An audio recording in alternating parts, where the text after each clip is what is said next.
Hai sahabat-sahabat semuanya.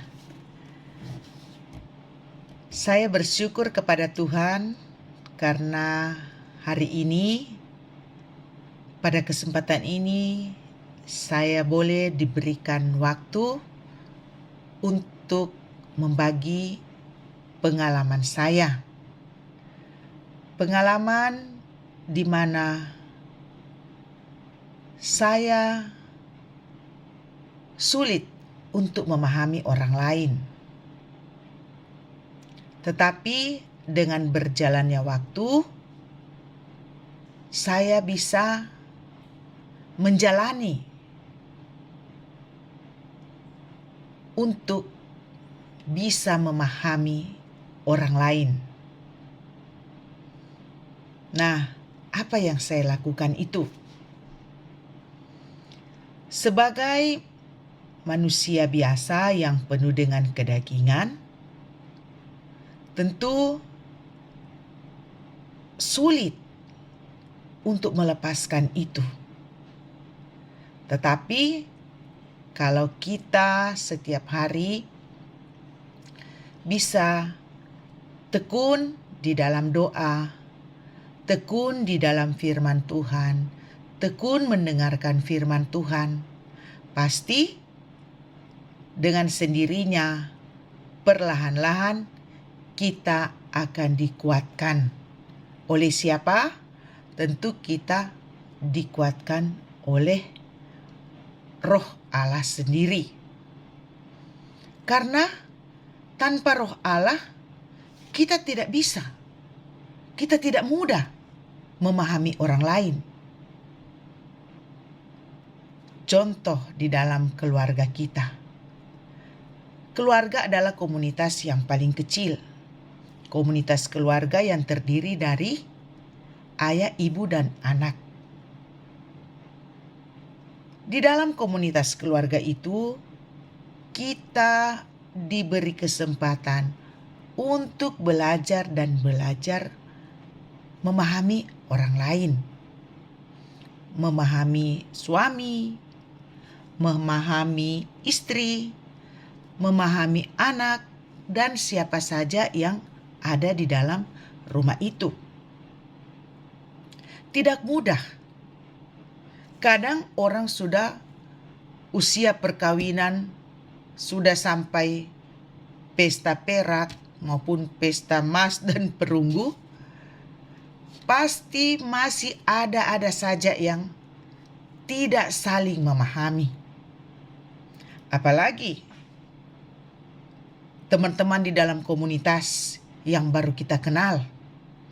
Kita masih meraba-raba karakter si A, si B, teman si A, si B, dan C, dan seterusnya. Nah, apakah yang harus kita lakukan? Pengalaman iman saya pribadi, saya bisa mendapat kekuatan, rahmat dari Tuhan ketika saya bisa memahami orang lain. Tidak mudah memahami orang lain.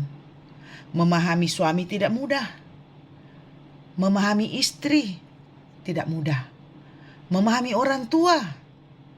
Memahami anak-anak, apalagi anak-anak zaman now saat ini.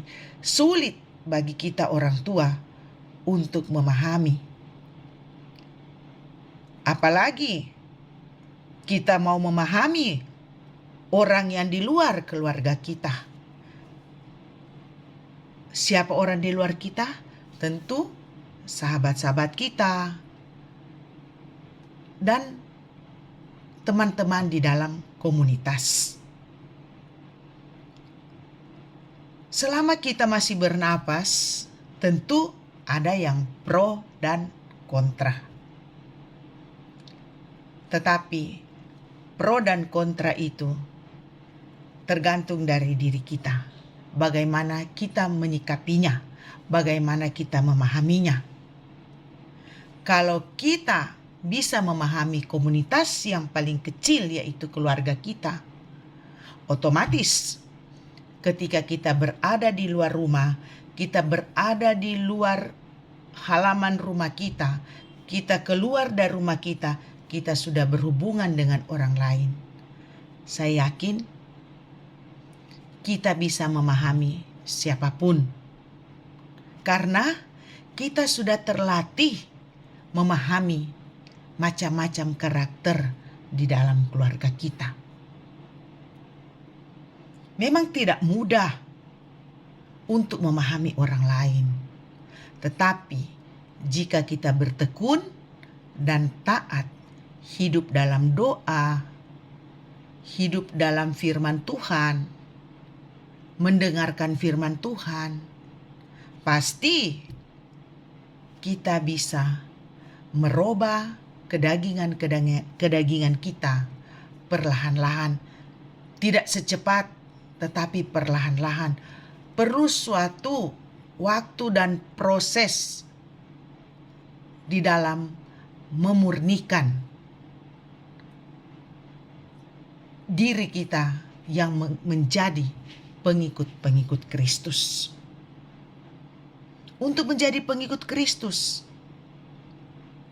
tidak mudah, sangat sulit. Kita mau menyerahkan diri seutuhnya untuk dibentuk seperti karakter Kristus, tidaklah mudah. Karena apa? Kita masih berada di dunia ini. Karena di dunia ini penuh dengan kedagingan-kedagingan. Tetapi ketika kita mau dibentuk, dibimbing oleh Roh Allah, maka kita akan bisa menyerupai karakter Kristus. Mau menjadi karakter Kristus?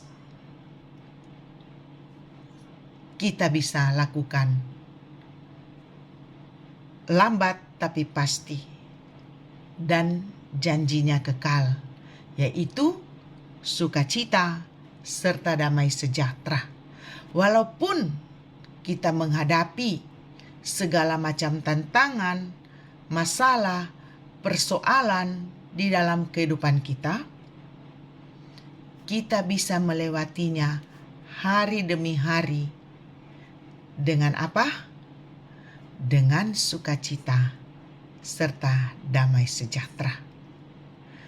Jadi, ketika kita mau dibentuk, kita mau berserah penuh kepada penyelenggaraan yang ilahi, maka kita semua layak untuk menjadi anak-anak Allah. Terima kasih, Tuhan Yesus memberkati.